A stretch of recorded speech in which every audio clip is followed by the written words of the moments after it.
Hi there, I'm Jamie Basil, and this is Conscious Universe. Today I'd like to talk about electrical hypersensitivity syndrome. First of all, what is EHS? Electrical hypersensitivity is a condition suffered by around about 5% of the population, people that are extra, or shall we say hypersensitive, to electromagnetic fields. Commonly they experience problems with mobile phones, computers, and living near electricity pylons, power masts, radio antennae, and any other sources of electromagnetic pollution. Today we live effectively in electro-smog. You know, there's so many different electromagnetic devices around that we live in all sorts of different whole mishmash of radio and electromagnetic frequencies, and we've just become, I guess, used to it. Some people are having a very difficult time with this. It's even been predicted by some that in the next decade maybe there could be an increase in sufferers, maybe as high as 40% of the population, as the the electromagnetic environment increases around us. The type of symptoms that people suffer from when they have EHS include headaches, nausea, memory loss, because electrical fields can interact with the brain to effectively, change what's going on inside our brains, and one of the most common things that happens is sometimes memory loss. Nausea, memory loss, deja vu, electrical rippling underneath the skin. Some people may even experience some kind of seizure. And there may be some association with temporal lobe epilepsy, I believe. I believe myself that if you want to look at it from a medical side of the coin, that I'm probably a TLE, or temporal lobe epileptic, which is often associated with those that have mystical experiences. Now, recently I did an interview for Ben Lowry about a meditation project that I run in Bristol, and because we couldn't get the lighting, to be honest, I didn't want to go ahead with the interview, and I said that, and my excuse was pretty much the lighting. But he wanted to go ahead, and I felt as if I was just being a wimp, so we did. And the only way that I could get it to work was to have the laptop, guess where? Yeah, on my lap. I was already aware that this wasn't necessarily a good thing, especially with my sensitivity to electrical fields, but I did so, and near the end of the interview I started to feel very strange. I felt heat on my lap and electrical sensations, and then I started to feel kind of spaced out, and was having some kind of deja vu, and feeling very fuzzy. Kind of my fingers, my hands and my feet, for example, were starting to tingle, and my brain was starting to feel numb, a bit like cotton wool.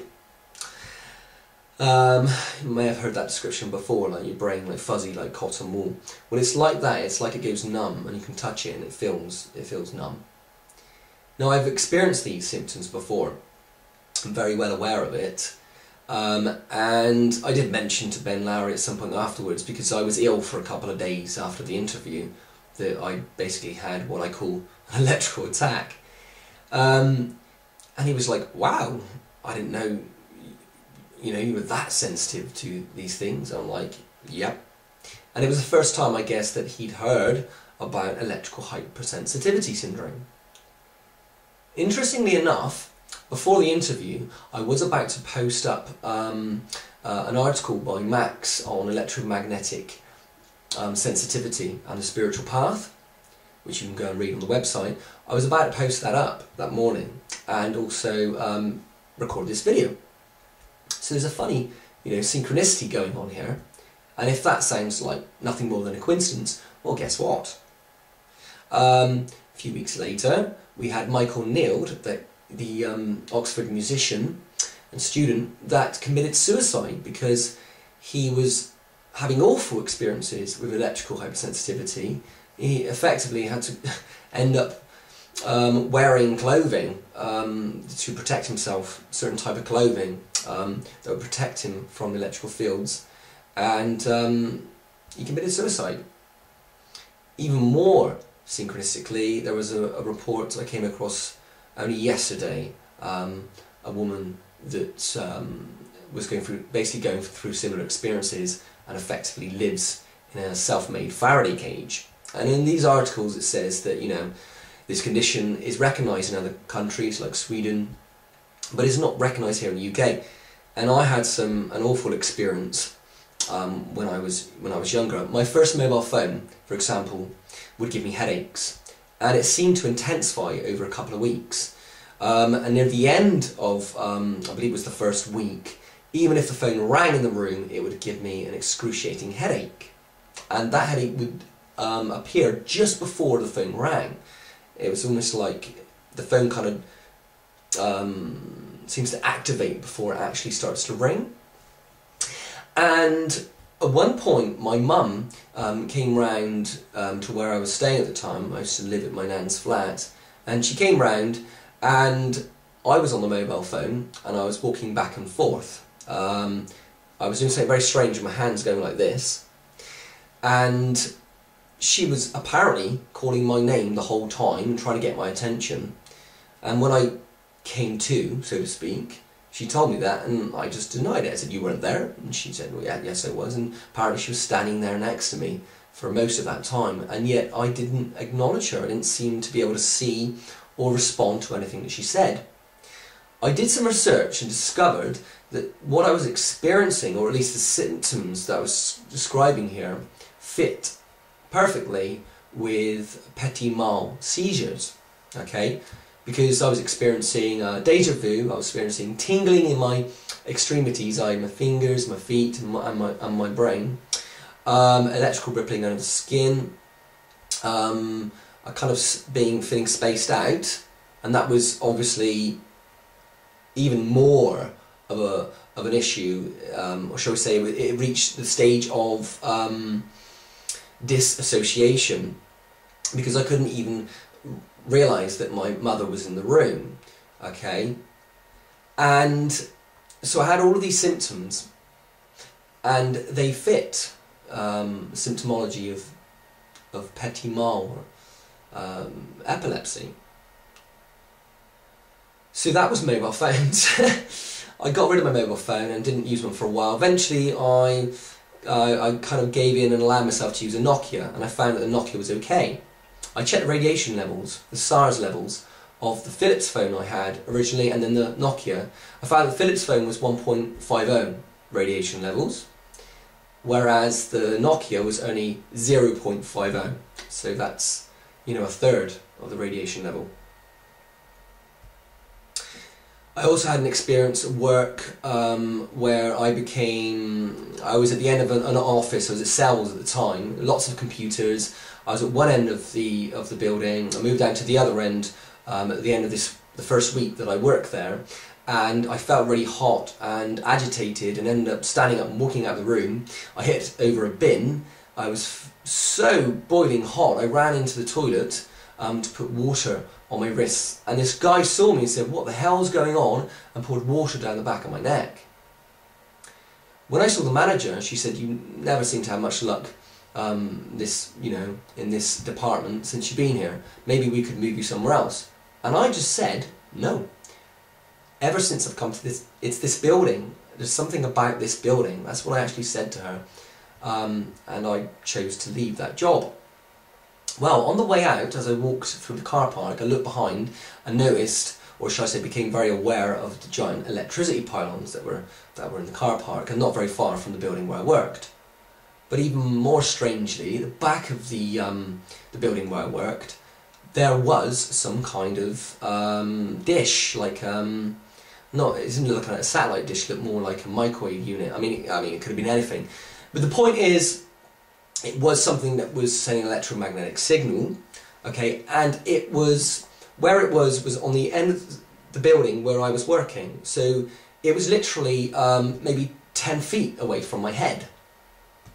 When I got home, I looked in the mirror and discovered on the ear that was facing this dish that there was a burn mark down here. It looked like, you know, like I'd caught the sun, like it was a sunburn, okay, down this ear. Now, is that all a coincidence? I mean, I could go on and on and on about what's happened to me in terms of electrical sensitivity. I've had many other experiences, and I think this is enough for now, just to give you an idea of this. And let me just say that I was kind of pushed into making this video because of this report that came out of Michael Nield that committed suicide. Back when I was younger, it was terrible going through this. I didn't know what to do. It affected my health, it affected me in that job, and then there was a second job where it affected me again, and I went out of work for a considerable amount of time. The only diagnosis that I had was actually for attention deficit disorder and depression, but in reality, one of the major factors that put me out of work was this sensitivity breakdown, as I call it, that I had to the electromagnetic environment in which I was working. And this is why I feel so passionately about this. And Michael Nield's story just kind of, you know, encouraged me to put more out there. Also, we had someone reply to the previous video. I'm reshooting this because someone said that they couldn't hear it properly. The sound quality wasn't very good, so I'm making sure these videos are done indoors now. And yeah, someone that is basically escaping Bristol because they're having the same kind of problems. Gosh, and then I had another guy at one of my meditation classes, by some strange synchronicity, that has problems with his spine and his health, and he's seen some experts, including a craniosacral therapist, and they said it looks as if you've been electrocuted, and the muscles or something were kind of spasming. So he also said that he lived for a while by some towers, some radio towers. So, you know, ever since my recent kind of attack, which was self-inflicted, I feel, all of this has just come about. So I'm sharing this with you, and I'm putting this out there to raise a bit of awareness, and I'll look forward to sharing with you again. I will follow this up with a video going into some other experiences of mine, taking this kind of a few steps further, the connection with temporal lobe epilepsy and the paranormal, and also the phenomenon of alien abduction. I know that probably doesn't bode well for getting electrical hypersensitivity recognised officially, but I believe that there is a possibility that that will happen whether or not I make this video. I'm obviously appealing to a certain audience, and I'm here to speak my truth. So look forward to that next video, and also a video about what we can do about electrical hypersensitivity, how we can deal with it, how we can cope with it, and how we can potentially transform this electromagnetic environment into something that is more reasonable for us to live with. So anyway, thank you for having me, and I'll look forward to speaking to you next time. Thank you.